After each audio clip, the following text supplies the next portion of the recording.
everything entirely from the mobile device. Now, this is brought about by the possibility of a digital identity. Now, when I'm talking about a digital identity, it's not an identity card.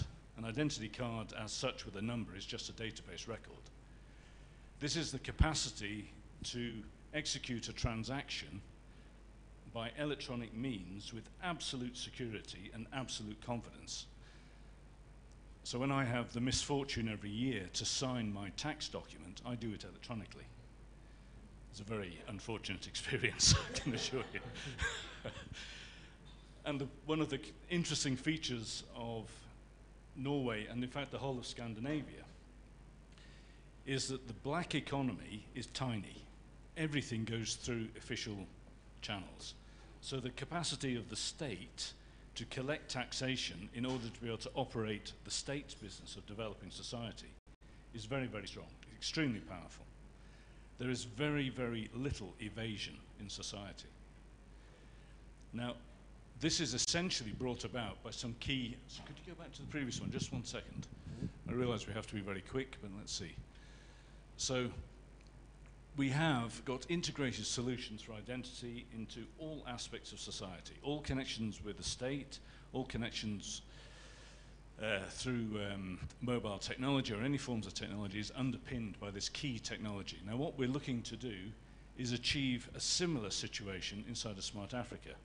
So we want to take, or the Smart African nations, should I say, those nations that are participating.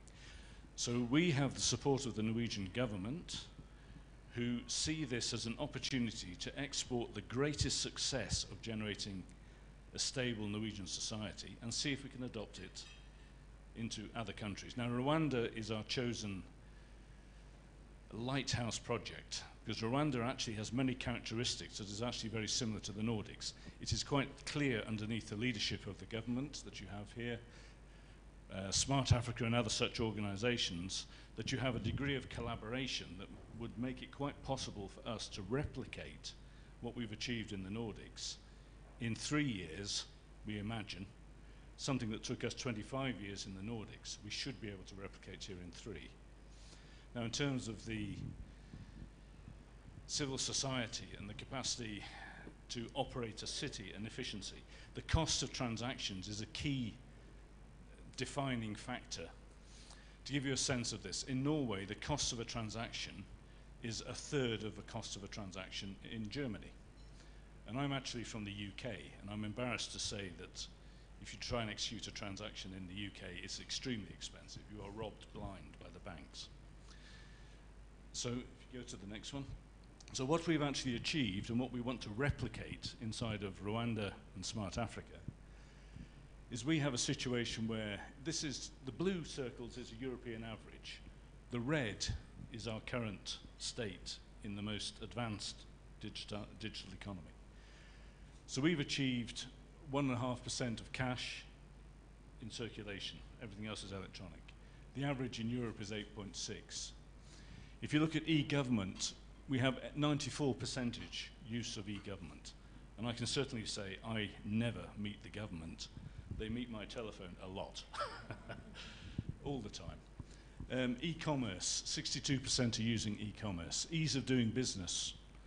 And this is brought about by the foundation of the digital society. If it's possible to execute a transaction across a border securely with a person you've never seen in your life before, through the digital platform, in the full confidence that it is a secure transaction and it will take place, it is a massive boost to the economy. So all of these statistics actually illustrate a total success of a digital economy, and this is what we wish to replicate in the Smart Africa context. And if we have the opportunity, we wish to replicate this in Rwanda first and use Rwanda as a lighthouse example of how a digital society can be created inside of a Smart Africa. So our vision is to provide this common digital identity that underpins all transactions. Now, it's quite a complicated technical topic, but by necessity you have to follow standards. So the standards that we would adopt would be recognized across all countries and allow for recognition of a digital identity from any smart African nation, and effectively it would underpin the African continental free trade area. So that's our ambition, and that's what we're trying to achieve. Okay, I think I've presented the case quite quickly.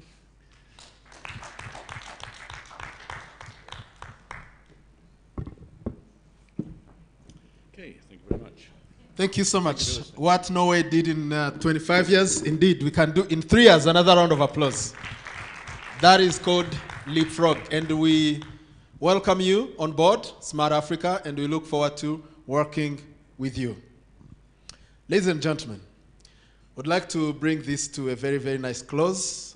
There is one small program remaining for just a few of us. The PS and Dr. Ture are going to have an interaction with the media. Otherwise, to the rest of us here, I want to thank you so much again for responding to our invitation. We will be in touch with each one of you. As we leave here, one thing that I would like to humbly request, please be our ambassador and stay in touch. Thank you so much. Now, Winnie, the floor is yours. A lady has to close, huh? On that very high energy note, again, thank you so much for coming. Dr. Ture, thank you for hosting.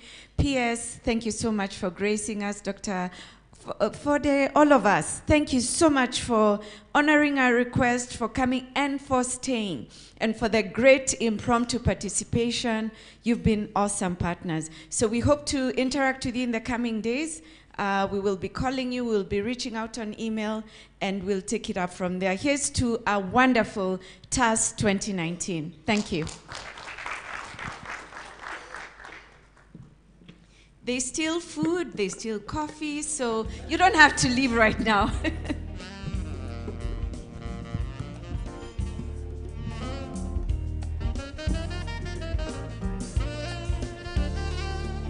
Media, if you could go to the media room, please. If you could go to the media room, thank you.